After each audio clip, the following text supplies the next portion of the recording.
ማህደረ ዜና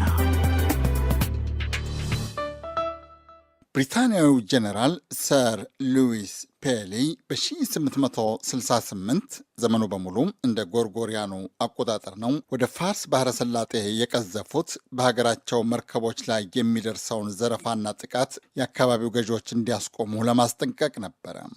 ጀነራሉ የዛሬዎቹን የቀጠር የባህሬንና የአቡዳቢ ገዢዎችን አነጋግረው የገዢዎቹን ጠብ አቀጣጥለው ለታላቅ ቅኝ ገዢ ሀገራቸው ትናንሽ ቅኝ ተገዢዎችን አትርፈው ተመለሱ።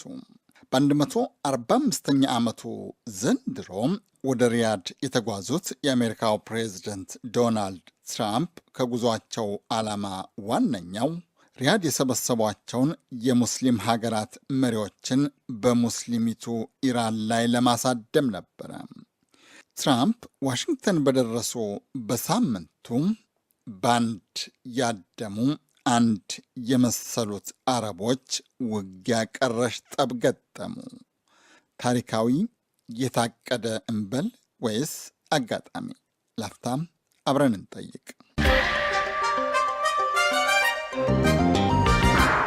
በ2009 ከዩናይትድ ስቴትስ ውጭ ጉዳይ መስሪያ ቤት አፈትልኮ የወጣ አንድ ምስጢራዊ ሰነድ ያኔዋ ውጭ ጉዳይ ሚኒስትር ሂላሪ ክሊንተን የአልቃይዳ፣ የታሊባን፣ የኤልኢቲ እና የሌሎች አሸባሪዎች የገንዘብ ምንጭ ሳውዲ አረቢያ በመሆኗ ብዙ መሰራት አለበት ማለታቸውን ያጋልጣል።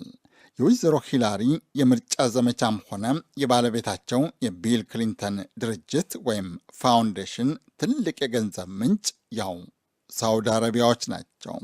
ወይዘሮ ክሊንተንን የተኩት ውጭ ጉዳይ ሚኒስትር ጆን ኬሪ በአንጻሩ ቀጠሮች ሰኞ ሐማስን ረድተው ማክሰኞ ከእናንተ ጋር ነን ሊሉን አይገባም ብለው ነበረ። ካለፈው ሳምንት ጀምሮ ከሪያድ፣ ካይሮ፣ ከማናማ፣ አቡዳቢ የሚሰማው ፕሮፓጋንዳ ግን እንደ ክሊንተን ሳውዲ አረቢያ ላይ ሳይሆን እንደ ኬሪ ቀጠርን በአሸባሪነት የሚወነጅል ያስቀጣና ለሌላ ቅጣት የሚያዝት ነው። እርግጥ ነው የሪያድ ዶሃ፣ የአቡዳቢ ዶሃ፣ የማናማ ዶሃ ጠብ፣ ግጭት፣ ውዝግብ አሁን አዲስ አይደለም።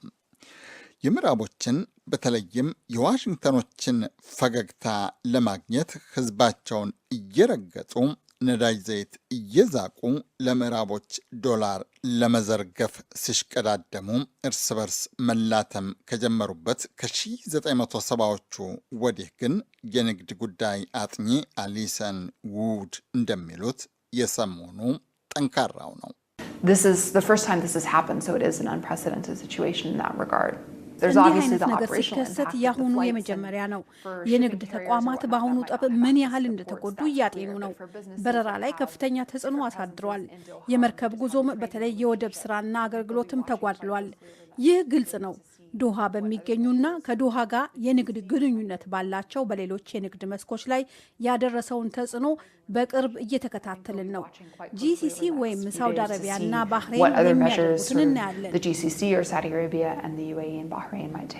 የኡመያዎች ስርወ መንግስት ከመካከለኛው ምስራቅ እስከ ሰሜን አፍሪቃ የተዘረጋውን ሰፊ ግዛት በሚገዛበት በሰባተኛው መቶ ክፍለ ዘመን ከፈረስና ግመል ማርቢያነት ባለፍ እንደ ግዛት የሚቆጥራት አልነበረም።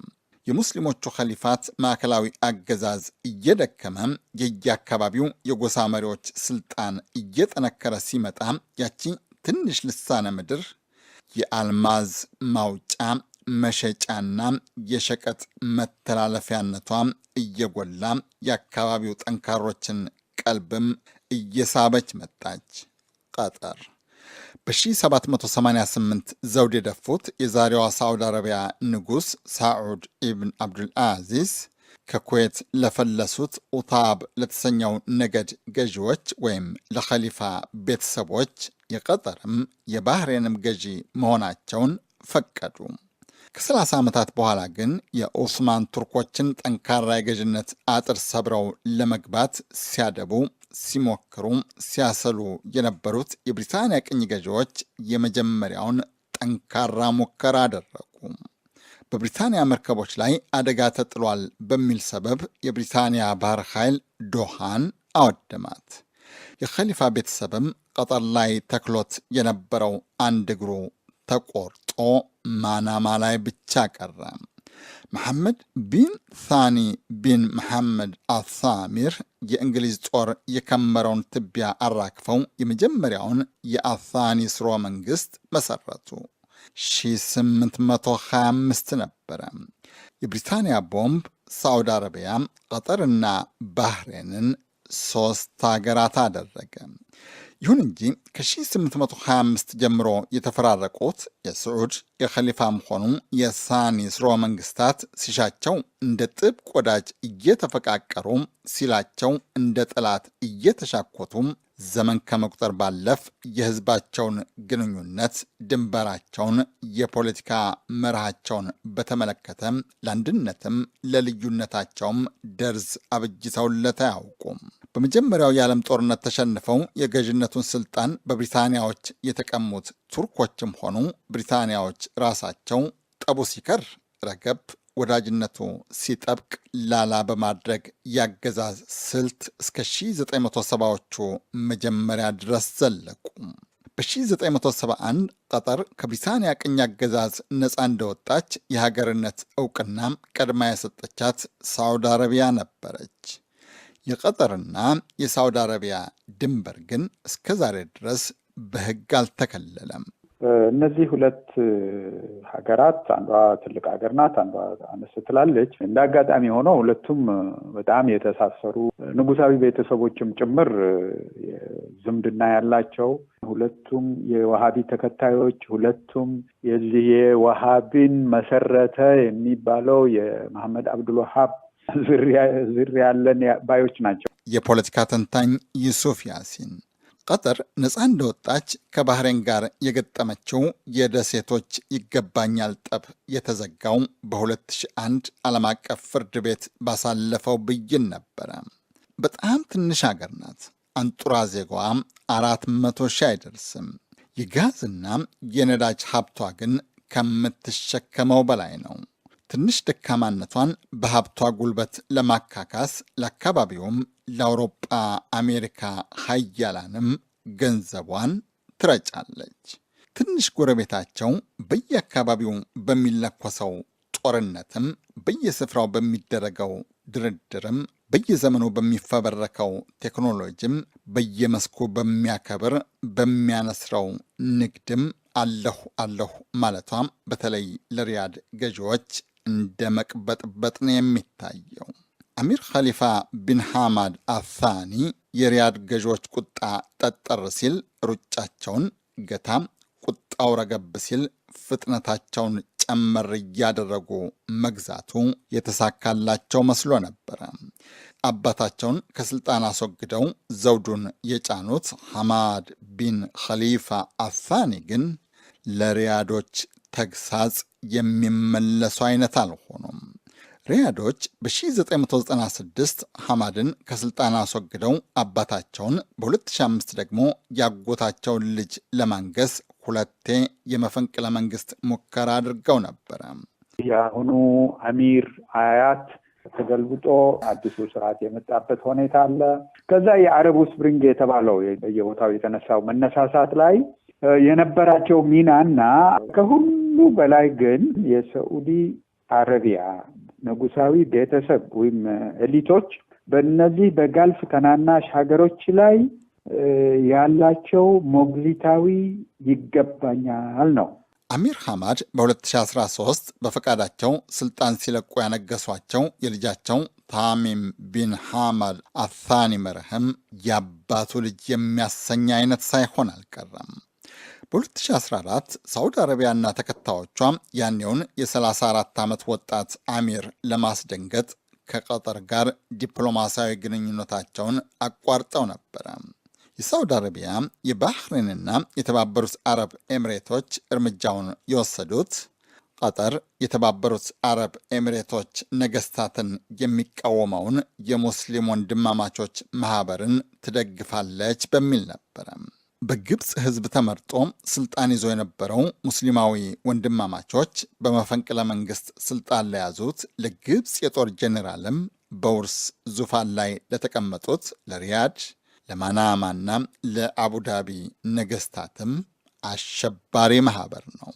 ለፍልስጤም ነጻነት የሚዋጋው ሐማስ ወይም የሊባኖሱ ደፈጣ ተዋጊ ቡድን ሂዝቡላህ፣ ሁለቱን የምትረዳው ኢራንም ለሪያድ ለማናማ ለአቡዳቢ ገዢዎችም ለቴል አቪቭ ለዋሽንግተን ብራስልስ መንግስታትም ልክ እንደ አልቃይዳ ልክ እንደ እስላማዊ መንግስት ሁሉ አሸባሪዎች ናቸው። ከአሁኑ ውንጀላ ዋናው የሳውዲ አረቢያ ውጭ ጉዳይ ሚኒስትር አድል አልጀባር በቀደም እንዳሉት ቀጠር ከነዚህ ቡድናትና ከኢራን ጋር ትተባበራለች መባሉ ነው። እኛና ሌሎች በርካታ መንግስታት በቀጠር ላይ እርምጃ የምንወስድበትን ምክንያት እዚህ ለሚገኙ ባልደረቦቼ ገልጫለሁ። ቀጠር ለአሸባሪ ድርጅቶች የምትሰጠውን ድጋፍ እንድታቋርጥ ያቀረብነው ጥያቄን ተቀብላ ዳግም ጎረቤታችንና ሸሪካችን እንድትሆን ነው። ባህሬንና የተባበሩት አረብ ኤምሬቶች እንደ ሳውዲ አረቢያ ሁሉ ከትንሽ ጎረቤታቸው ጋር በይደር የያዙት ጠብ አላቸው። ወታደራዊ መለያቸውን በሱፍ ከራባት የቀየሩት ጀነራል አልሲሲ ሚሊዮናት ዶላር ከሚቆርጡላቸው ከሪያዶች ቃል ሊወጡ በእርግጥ አይችሉም። በሳውዲ አረቢያ ቦምብ ሚሳኤል ሀገራቸውን የሚያስጠፉት ርዕሰ ከተማ እንኳን የሌላቸው አብድረቦ መንሱር ሃዲ ከሪያዶች ፍላጎት ሌላ ምን ማለት ማድረግስ ይችላሉ? አረቦቹም አረቢቱ ሀገር ላይ ሲያድሙ ሁለት የአካባቢው ሀገራት ለቀጠር አለሁ ያሉ መስለዋል። ያው በዚች ሀገር ላይ ማዕቀብ ተጥሏል። በአየር በባህር በምን ተብሎ እንግዲህ እንድትገለል ነው የተደረገው። ከዚህ መገለለዋ ሁኔታ የደረሱላት ሁለት አካባቢ ሀገራት አሉ። ቱርክና ኢራን ናቸው። ቱርክና ኢራን ደግሞ ብዙዎቻችን እንደምናውቀው እዛ አካባቢ ከፍተኛ የሆነ ተጽዕኖ ፈጣሪ የሆኑ ከአረቦቹ ጋር የቆየ ታሪካዊ ትስስርም ቁርቁስም ያላቸው። የኩዌቱ አሚር ሼክ ሳባህ አልአሕመድ አልሳባህ ጠቡን ለማርከብ ሽምግልና ገብተዋል። ከኢትዮጵያ እስከ ሶማሊያ፣ ከሱዳን እስከ ማሊ ያሉ የአፍሪቃ መንግስታት የኩዌትን ጥረት እንደሚደግፉ ቃል ገብተዋል። ከአውሮፓ ሀያላን ፈረንሳይ፣ ጀርመንና ሩሲያ ጠቡ በድርድር እንዲፈታም ጠበኞችን እየመከሩ ነው።